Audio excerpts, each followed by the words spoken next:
semua, perkenalkan kami dari tim Kraimo SMA Negeri 1 Kaliwungu yang terdiri dari saya, Cindy Asresya, saya Azhara Yurida Putri Hidayat, dan saya Mai Syafira Anjani. Pada kesempatan ini, kami akan memaparkan hasil penelitian kami yang berjudul Kraimo, Inovasi Bubuk Tabur Berbahan Baku Daun Kelor dan Keong Mas untuk meningkatkan kadar hemoglobin pada model tikus putih. Penelitian ini kami ajukan dalam lomba inovasi bidang kesehatan sebagai bentuk kontribusi pelajar terhadap permasalahan anemia di Indonesia. Anemia merupakan masalah kesehatan masyarakat global yang serius, terutama pada anak-anak, remaja putri, dan wanita usia produktif. WHO tahun 2019 melaporkan bahwa 30% wanita usia 15-49 tahun di dunia mengalami anemia. Di Indonesia, berdasarkan survei kesehatan Indonesia tahun 2023, prevalensi anemia pada remaja usia 15-24 tahun mencapai 15,5%, dengan prevalensi pada remaja putri sebesar 18% dan remaja putra sebesar 14,4%. Anemia adalah kondisi menurunnya kadar hemoglobin dalam darah. Hemoglobin merupakan protein yang mengandung zat besi dalam darah yang berfungsi untuk mengangkut oksigen dari paru-paru ke seluruh tubuh. Kadar hemoglobin yang normal pada remaja putri adalah sebesar 12-16 gram per desiliter dan pada remaja putra sebesar 13-17 gram per desiliter. Kekurangan zat besi, vitamin B12 dan vitamin C menjadi penyebab utama terjadinya anemia.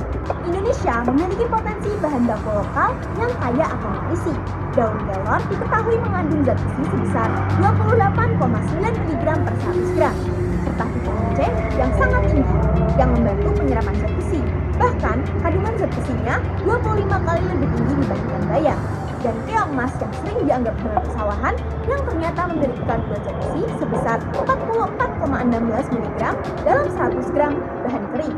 Berdasarkan potensi tersebut, kami mengembangkan inovasi bubuk tabur bernama Kraimo sebagai alternatif fortifikasi mikronutrien berbahan baku lokal untuk membantu meningkatkan kadar hemoglobin. Tujuan dari penelitian ini adalah menganalisis proses pembuatan bubuk tabur berbahan dasar daun kelor dan keong emas, menganalisis kandungan zat besi, vitamin B12, dan vitamin C pada bubuk tabur, mengetahui efektivitas bubuk tabur dalam meningkatkan kadar hemoglobin pada tikus putih sebagai model anemia.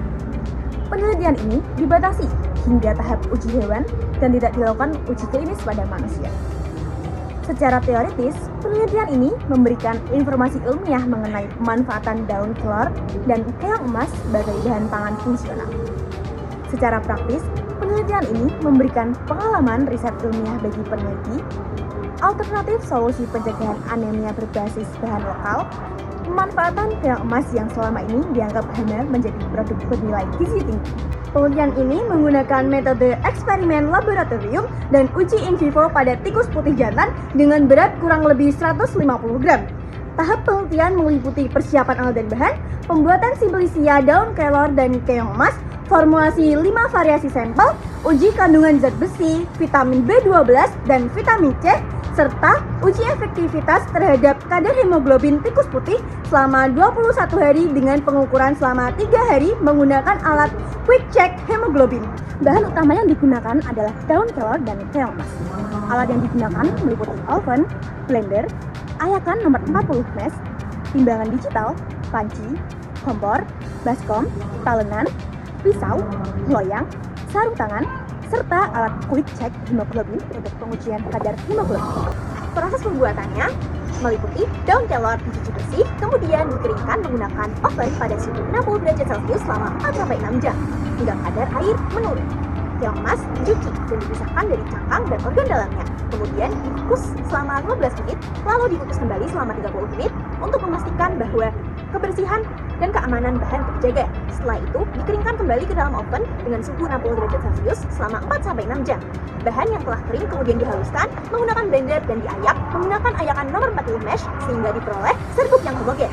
Selanjutnya dilakukan pencampuran dalam 5 variasi komposisi, yaitu A1 80 gram daun kelor dan 20 gram keong emas, A2 20 gram daun kelor dan 80 gram keong emas, A3 35 gram daun kelor dan 65 gram keong emas, A4 65 gram daun kelor dan 35 gram keong emas, serta A5 50 gram daun kelor dan 50 gram keong emas. Hasil uji kandungan menunjukkan bahwa sambal terbaik adalah A2 dengan kandungan zat besi sebesar 863,60 mg per kilogram atau setara 86,30 mg per 100 gram. Vitamin B12 sebesar 20,0972 ppm. Vitamin C sebesar 11,8 mg per 100 gram. Uji efektivitas dilakukan pada tikus putih jantan yang telah diadaptasi selama 7 hari. Tikus kemudian diinduksi anemia melalui pengaturan pola makan rendah zat besi, kemudian hingga hemoglobinnya berada di bawah batas normal. Tikus dibagi menjadi 2 kelompok, yaitu perlakuan kontrol negatif atau tanpa pemberian bubuk tabur, dan yang kedua adalah kontrol positif, di mana tikus mendapat perbandingan perlakuan dengan produk lain, dan sampel A1 hingga A5 yang mendapatkan bubuk tabur Primo. Pemberian bubuk tabur dilakukan sebanyak 8 kali pengulangan selama masa penelitian dengan dosis terkontrol yang dicampurkan dalam pakan harian mereka, yaitu sebanyak 1 gram. Pengambilan data kadar hemoglobin dilakukan setiap 3 hari sekali menggunakan alat quick check hemoglobin. Setiap pengukuran dilakukan 3 kali pengulangan pada masing-masing tikus.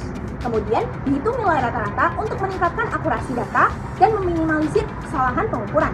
Data yang diperoleh menunjukkan pada kelompok kontrol negatif, kadar hemoglobin terus menurun hingga mencapai rata-rata 9,5 gram per desiliter pada hari ke-21. Pada kelompok perlakuan A2, kadar hemoglobin yang awalnya berada di dalam kondisi anemia menunjukkan peningkatan bertahap setelah pemberian bubuk tabur. Peningkatan signifikan terlihat setelah pengulangan keempat hingga ke-8 pada hari akhir ke-21 dengan nilai hemoglobin mencapai 20,8 gram per desiliter berdasarkan hasil rata-rata dari ketiga kali pengukuran setiap sesi.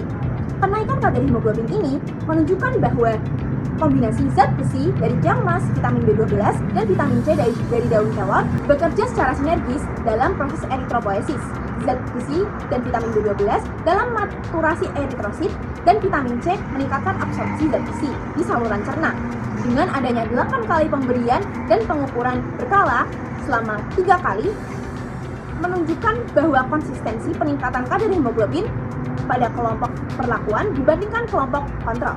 Keunggulan dari produk bubuk tabur Primo diantaranya yaitu berbahan baku alami yang mengoptimalkan pemanfaatan daun kelor dan keong emas yang ketersediaannya melimpah, namun belum dimanfaatkan secara maksimal sebagai produk inovasi gizi.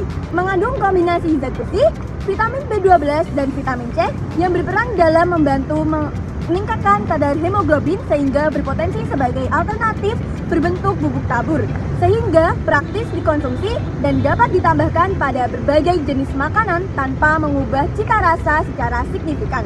Memiliki potensi sebagai alternatif pangan fungsional yang lebih terjangkau serta berasal dari bahan pangan lokal. Sambal terbaik diperoleh pada formulasi A2 dengan kandungan zat besi sebesar 863,60 mg per kilogram atau setara 86,36 mg per 100 gram. Vitamin B12 sebesar 20,10 ppm serta vitamin C sebesar 11,8 mg per 100 gram. Kombinasi ketiga mikronutrien ini berperan dalam mendukung proses eritropoiesis secara optimal sehingga memiliki potensi penting dalam pencegahan dan penanganan anemia. Efektivitas formulasi bubuk tabur dalam meningkatkan kadar hemoglobin terbukti pada uji in vivo menggunakan tikus putih. Kelompok perlakuan yang menerima sampel A2 menunjukkan peningkatan kadar hemoglobin yang paling konsisten dan signifikan dibandingkan dengan kelompok kontrol. Jika dibandingkan dengan standar kebutuhan harian remaja putri menurut WHO, yaitu zat besi sebesar 12,24 mg, vitamin B12 2 mikrogram, dan vitamin C 30 mg, maka secara teoritis kandungan mikronutrien dalam produksi Primo menunjukkan potensi sebagai intervensi gizi fungsional dalam upaya peningkatan kadar hemoglobin. Namun demikian, diperlukan uji klinis lanjutan pada manusia untuk memastikan keamanan dan efektivitas secara langsung. Dengan demikian, Primo berpotensi dikembangkan sebagai alternatif pangan fungsional untuk membantu pencegahan anemia berbasis bahan lokal. Rekomendasi dari kami untuk kedepannya yaitu perlu dilakukan uji toksisitas dan uji klinis pada manusia untuk memastikan keamanan konsumsi jangka panjang. Selain itu, diperlukan standarisasi produksi dan pengemasan agar produk dapat diproduksi secara luas. Demikian pemaparan hasil penelitian dari kami. Semoga inovasi ini dapat memberikan kontribusi nyata dalam pencegahan anemia. dunia di Indonesia melalui pemanfaatan sumber daya lokal. Terima kasih atas perhatian yang diberikan. Wassalamualaikum warahmatullahi wabarakatuh.